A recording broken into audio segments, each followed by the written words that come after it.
You wanna see him? You wanna see him?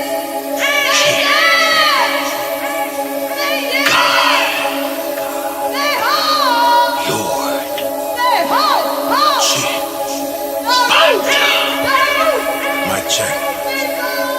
G, 1, 2. God. Fair black man with a gun. Run. Fair black man with the sun. God. Hair clap, bland, better run. It's gon' bang like you hear Shaq Jam when he dunk. Who set the roof on fire? The dude with the two hot lighters. Moon rider, shroom god rhymer. Rider, spit shit, my poof all diapers. Finna blow like a nuke on timer. Burn earth to neutron fibers. More before what you call Shriners. Booker T and you Scott Steiner. Kuta Kente son with a djembe drum. I been did what they said they done. I spread bread like Hansel and Gretel's crumbs. My 52 block job make your sensei run. Since day one, fair black man with a gun. Fair black man with the sun. Last days clearly have come. The Messiah is born in American slums. Fair black man with a gun. Fair black man with the sun. They set the roof on fire. I blow the house down with the air in my lungs. I got two hands, you got two hands, but your two hands can't do what my two can. Peace, family. Welcome to another episode, Underground Railroad Productions. This is your host, Brother Rich, and I'm back with the living legend himself, Professor Griff. Man, welcome back to the show, my brother. It's always a pleasure to be back with you in the building with Brother Rich, Underground Railroad, doing it every week as usual. Hope you got an interesting subject this week, bro. Talk to me. What's up? Well, Griff, man, you know, I got to talk to hip-hop with you, man. You're part of the group, the legendary Public Enemy. From the 80s to 2017, a lot has changed in hip-hop, Professor Griff. And I want to get your take on it. Is it for the better? Is it for the worse? Is it progression? You know, just your take on it. One of the top female MC in the game made a comment recently on, I believe it was on Instagram, and Nicki Minaj, and she said it's a great time to be a white rapper in America, huh? Ah, man, it made me think about the good old Public Enemy days with Fight Power, man. But, yeah, and after she wrote that, she put the top 10 in the charts, the top 10 in the hip-hop category, and it's dominated by white males. Some including Eminem, Post Malone, a newcomer named G-Eazy, Little Pump. Everybody pretty much knows about Macklemore. Machine Gun Kelly, he's been around for a while. So I guess this is something unusual, something that people aren't used to seeing when it comes to hip-hop. So it's like, wow, things are changing in this hip-hop culture. So, you know, a lot of people got offended by it. A lot of people thought it was a racist comment or prejudice or whatever. You know, it had a racial tone to it. Griff, I want you to talk to me about that comment she made, because right after that comment, she said she doesn't care what people think because she's a black woman. They're going to automatically assume she's an angry black woman, and, you know, anything a black woman says is looked at in this society as, oh, you're just angry, that's why you're talking like that. Wale, after that, commented saying that when if Wale makes a song, it's urban. Sam Smith could turn around and make that same exact song, and it is immediately called pop.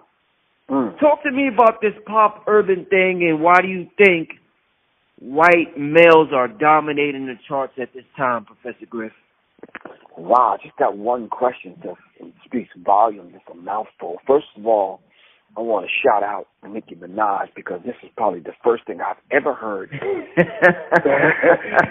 Nicki Minaj says anything that's worth even me listening to. I just, you know, and I'm not saying that in a real joking, funny way. I'm just saying that because it comes a time for all of us to recognize and realize the racism that prevails and pervades the music industry. And maybe this is Nicki Minaj's time to find it and figure these things out. You understand what I'm saying? Maybe it's her time to wake up. You understand what I'm saying? Maybe it's her time to realize what's been going on with the rest of us for a long, long time in hip-hop. And maybe she's seeing it because it's threatening her position. And she's absolutely 1,000% correct. Let me say that, second of all. First of all, shout out to her. Second of all, that's real talk, man. I mean, that is so on point. And for her to say it, we would think that somebody in her position wouldn't say it because they're in a comfortable position with white people. You understand what I'm saying? Right. But this is a real dynamic, man. This is a real dynamic where these people have operated for a long time. As long as you don't say nothing that's going to shake up what white America has going on in the charade, you could basically say what you want to, as long as it's safe, as long as you're not threatening white people, as long as you're not threatening the status quo, or you're sticking to the status quo, as long as you're not shaking up things where they can continue to pull off the hijacking of hip-hop, as long as you don't say nothing about the appropriation of hip-hop, where they can appropriate it and do what they want to with it. Now, you have to understand something. They've taken over hip-hop, so they can put at the top of the charts anybody they want to put at the top of the charts. So Nicki Minaj is 1,000% correct. It's a good time to be a white rapper. What is wrong with that statement? The only thing that's wrong with that statement is when black rappers hear it because they thought that black people still run, own, and operate hip-hop. They're out of their minds, man. The people that originally established hip-hop are not the owners of it today. So these people, you're seeing the sons and daughters and the nieces and nephews of the people that have co-opted hip-hop and that have appropriated hip-hop. You're seeing their children grow up now and now sitting at the top of the charts. So what Nicki Minaj said is absolutely 1,000% correct, and we need to understand it as such, and don't try to play it off like it's something else. See, it's one thing, Brother Rich, to hear from a brother who's just getting in the music industry. Mm-hmm. He might be saying it for some ulterior motives. Oh, man, they just hating because yada, yada, yada, whoop, whoop. No, Nicki Minaj has been where she is for a long, long time. I can see at least 10 years. Am I right or wrong? Yeah.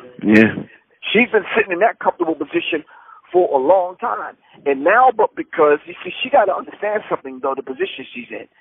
She got to understand the Little Kim before her. She got to understand the Rod Digger before her.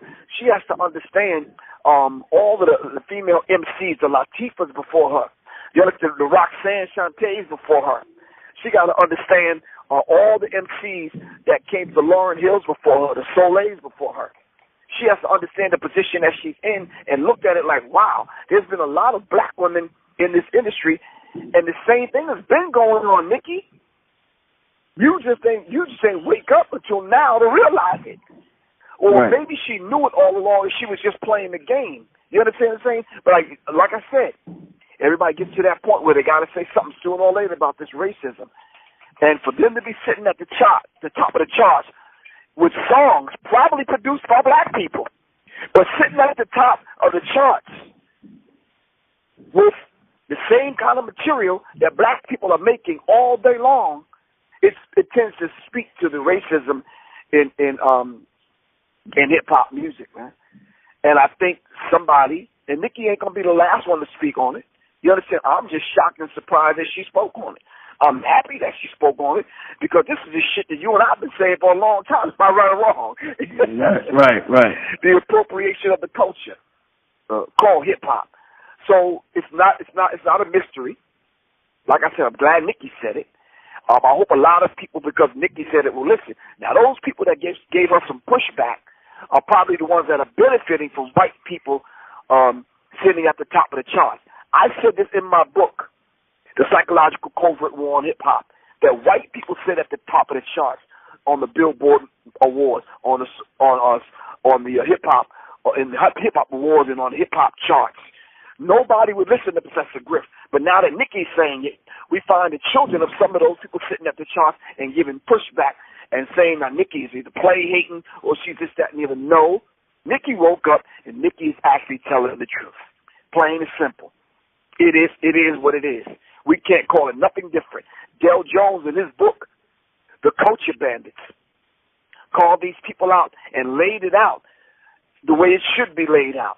and give you the inside look on how these people appropriate the culture. At that time, Del Jones was talking about R&B.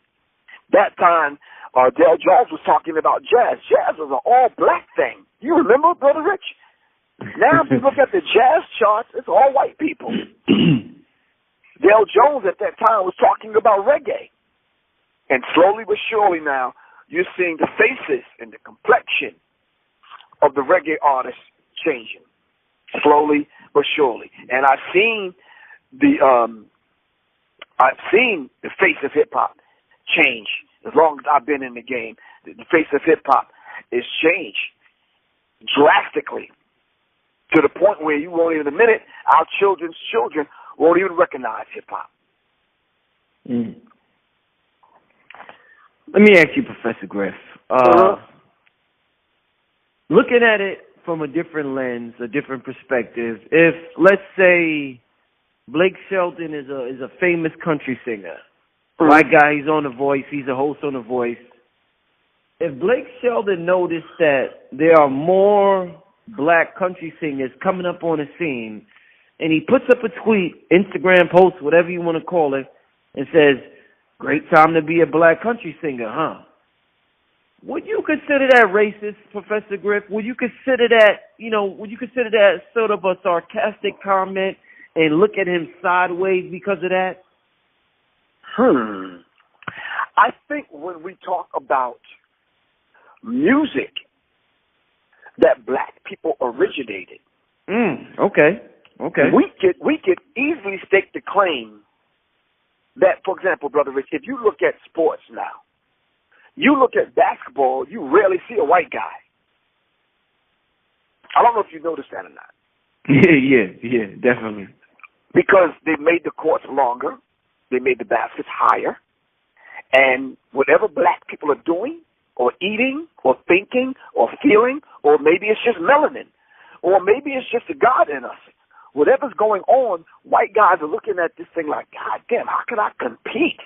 I got steroids, I'm in the gym, I got access to all kind of technical equipment, I got all kind of technologically advanced clothing on, I got the new air pump sneakers that I energized last night that'll make me run faster and jump higher, but I still can't do what the black guys do. You understand what I'm saying? So if they're an attempt to balance out the game, they have to be able to set some other things in motion, Brother Rich, because as far as athleticism, they will never be outrun, outjump, outthink black people on the football field or the basketball court. God forbid, man, I saw a race with a black woman skating, young teenager. She was skating. She beat everybody. I'm like, when did they let black people on the ice? God damn, I was blown, man. I was like, okay, damn. But you see, they already know that about us, Brother Rich. They already know that about us. So Dr. Frances Cress Welsing said, in racism, white supremacy, the definition, when she looked at it, she laid out the 9 areas of people activity, and one of the areas of the people activity of entertainment. So we look and try to understand how can white people actually carry out a systematic plan of racism inside of sports. And they do it every single day as we speak. And this is just another example. So if a country singer stand up and say, wow, it's a good time to be a country singer. Why? Because black people are coming back now and taking back a music that you thought all this time was yours. For example, rock and roll. You ask the average black kid how many black people you know in rock and roll, they can barely name two people. Mm-hmm. You understand what I'm saying? Mm-hmm. First of all, they should mention the god of rock and roll, which is Chuck Berry. You understand what I'm saying? Which is some of the old he's one of the gods. They should mention the old artists that established the rhythm and blues, which became rock. But they can't go back that far because they don't know the history. They can barely get Jimi Hendrix's name out their mouth. They can barely get Living Color out of their mouth. You understand what I'm saying? But when we stand up, when a white guy stand up and says it's a good time to be a rock artist, because that's what rappers are saying today, living like rock stars, right? That's what they're saying. Right. So if they stood up and said it's a good time to be a rock star, they wouldn't be wrong because we're the ones that originated the music. This is our music. I was reading something and studying something today on Henry Ford, on why he came out with the International Jew. He was blasting black people and Jewish people because there were some things that Henry Ford set in motion. And Henry Ford was the main one financing this whole idea of the square dance. I'm doing research preparing for my film, which is going to start, the production is going to start in January. So I'm going over the finer points. So I'm going over the double square Freemasonry, and I ran across Henry Ford on why he wanted to push the square dance. Because he thought jazz was Jewish people's devil music, and it was evil, because black people originated jazz, and Jewish people kind of caught on, and Henry Ford wrote Jews and blacks off as and wrote jazz off as being Jewish music. And I was like, wow, this is deep, man. But now when you look at jazz, you find black people there. We're doing it. Those big shows and those big entertainers that get the bulk of the money and the bulk of the recognition and stardom, they're all white jazz artists. They're all white jazz artists, man.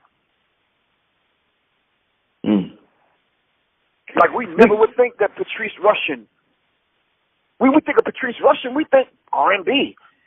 We think a cute little girl that came up playing the bass and singing, and we never think jazz artist. Wow, Patrice Rushen. We never think jazz instructor, music teacher. We never think of these things. But yeah, if we pull back one layer, we have multiple talents. I never knew until I briefly did some managing work for Latifah. I didn't know that Latifah could sing and she had other talents.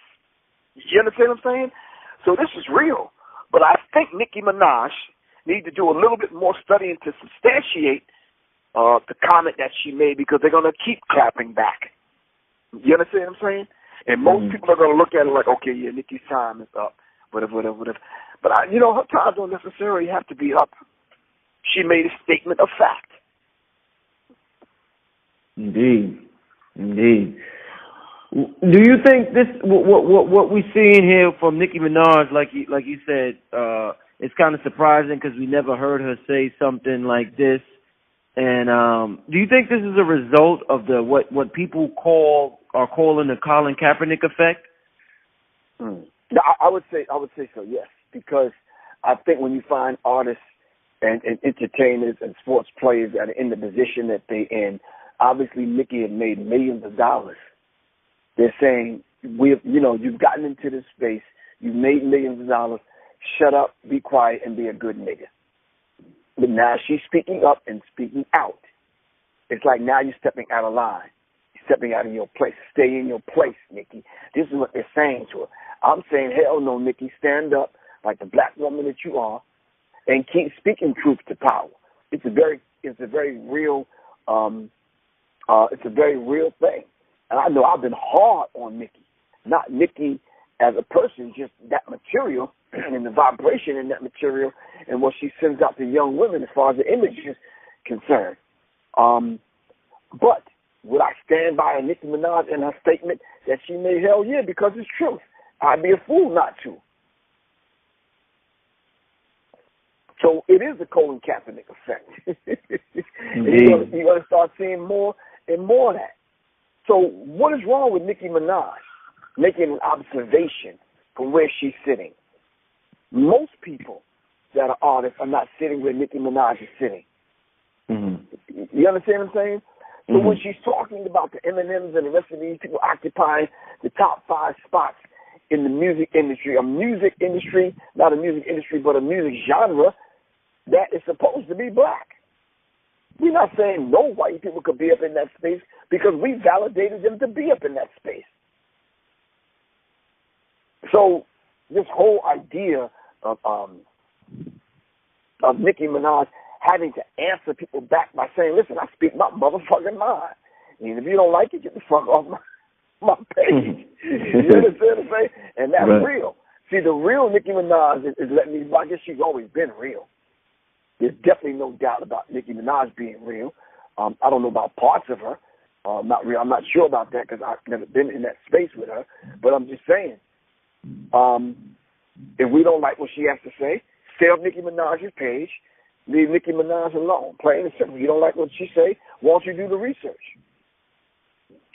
You understand what I'm saying? But Indeed. I'm finding a lot of black people that are some Negroes and Negresses are pushing back at Nicki Minaj. You understand what I'm saying? Right. That's Nicki Minaj's thoughts. Y'all ain't saying a damn thing when she was walking around stage with a dildo between her legs. You understand what I'm saying? Right. I don't think Nicki Minaj said that at being mad and angry and bitter. I didn't think it came from that place. I think it came from a place of truth. So who are we to tell Nicki Minaj when to speak and when to say what the hell she wants? We just want her to sing, dance, and shake her ass? No, fuck that, Nicki. Say what the hell you need to say. Right, Nicki, right. matter of fact, she did say, I'll speak whatever the fuck I want to whenever the fuck I want to.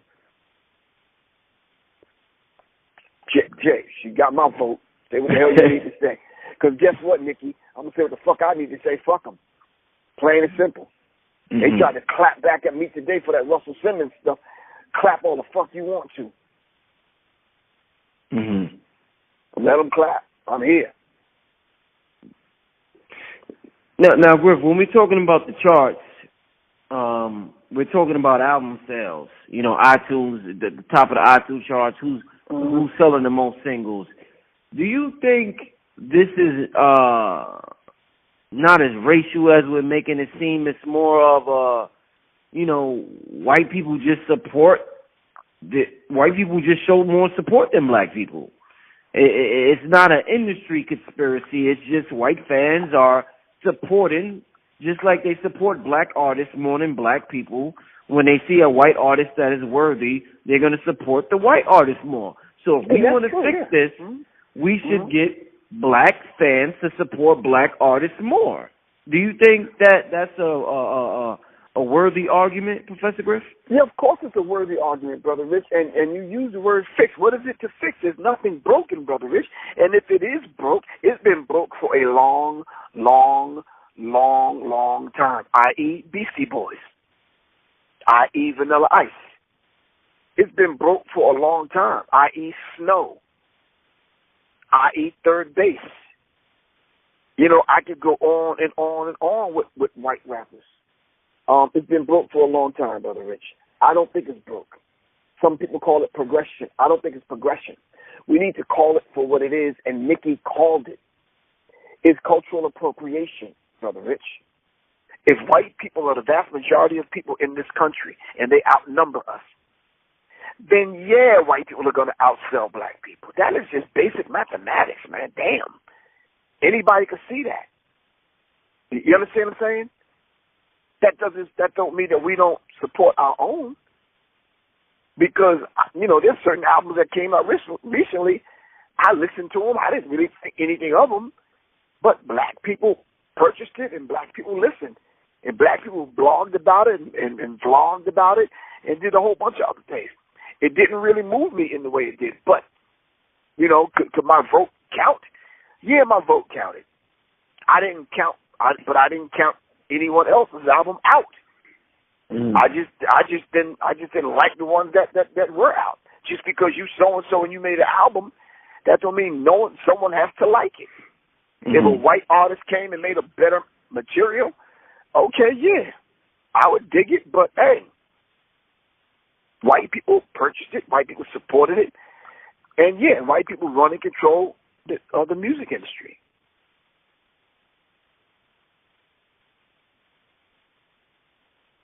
Indeed. Wow.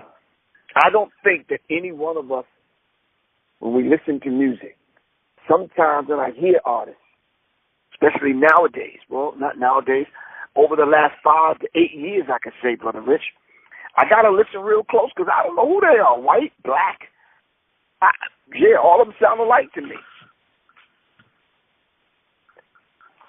And I think what Nicki was saying is correct. When you see and hear white artists' songs, they're instantly written off as pop songs and instantly get the play and the support and the slot on the radio station and the slot in people's phones and people's computers because it's a pop song that automatically to white parents, oh, that's cool. It's safe for Johnny to listen to. Right. You understand what I'm saying? Automatically if it's a white artist. Surprisingly enough, a lot of the black artists, the white artists, white children and white parents are being a lot more mindful about what their children are listening to. So, but when you have artists like, that can kind of go either way, it's like, I'm not talking about sexually, I'm just talking about go either way as far as crossing over into the popular pop charts and stay in urban, on the urban charts or the black charts. I salute those artists that can do that. Not too many people can do that. When people hear Nicki Minaj, I automatically think pop. That's what I think when I think of Nicki Minaj. I think pop because it's been tailor made, and I hear it in white restaurants. I hear it in some restaurants that shouldn't even be playing that kind of music, but they're playing it. I hear it at T-Mobile. I hear it at some of the places I go, and I'm like, wow, they're playing that in here? Oh, yeah, Nicki done crossed over into the pop world, and she's enjoying that life. Do your thing. But white people, Nicki, I want to tell Nicki Minaj, white people are going to support white people. Plain and simple. But I do beg to differ with her, though, when she says nobody want to say it because of the backlash. Nicki, I've been saying it. You understand what I'm saying? Text me, 678-557-2919. I'm sure Nas won't mind. Nas got my number. Nas, hit me up, bro. I'll send you the book for free. You understand what I'm saying? I've been saying it, Nicki. Yeah, your big brother, Professor Griff, been saying it. Yeah. But the thing that she said, which was really critical, she said the white artists know it. And the white artists won't disagree with her. And that's true. And that's the thing. That's a damaging thing. White artists already know this. They know if they come out with a song that sounds something similar to what Nicki does, and they put them songs out at the same time, they getting on the pop charts before Nicki. And that's just what it is, man. And I never knew who this Post Malone dude was. You understand what I'm saying? Yeah, I had no clue. He just had the #1 song. He just popped up on the scene, I think, about a year ago, and he got the number. He had the #1 song in the country a couple of weeks ago. Right. So, yeah. Well, now, let me ask you this. Who determines that though? I guess album sales, Billboard. Okay. That's determined by control. Yeah. Yeah. I got one last question for you. Shorter show tonight. Do you have a problem, Professor Griff, with Eminem being considered one of the greatest MCs, rappers of all time? No, I don't have a problem with it in one sense that he's an artist and he's a good artist. I do have a problem with it when you talk in terms of purely numbers, because I don't know who put that in place and who voted for that. I didn't vote for that shit, because when I think of greatest, there's about 5 to 8 artists that come before Eminem. You understand what I'm saying? When I think of the greatest, and just, not one above the other, when I think greatest, those ones that sit at that top tier, you gotta give KRS One. You gotta give Black Thought. And I'm only talking about the ones that are conscious. You understand what I'm saying? Mm-hmm. When you talk about artists that can handle any track at any time, fast, slow, or whatever, I don't care what people think about Jay-Z, you gotta give it up. You understand what I'm saying? Mm-hmm. There's just artists that automatically come to mind, man. It's just one of those kind of things, man. And some of the artists that I've mentioned, it's like Okay, how could they not, man? How could they not? So when you start thinking of the greatest, nah, man, I came up with some of the greatest, man. I came up with the Run DMCs and the Big Daddy Kanes and the LL Cool J's. You understand what I'm saying? I came up with some of the greatest, man. I'm sorry. And I'm only mentioning a few. I want to shout out Chuck D. In his new book, Chuck D Presents This Day in Rap and in Hip Hop History. It's a beautiful thing, hard-covered book. And the history of it is just outstanding when you look at what black people brought to the table as far as hip-hop is concerned. When you think of the greatest, I think of the last poets. I think of Gil Scott-Heron. Mm-hmm. I think we can honestly say that Eminem is the greatest white rapper. Mm-hmm. And people say, damn, Professor Griff, why you got to put why you got to be in the white and black category?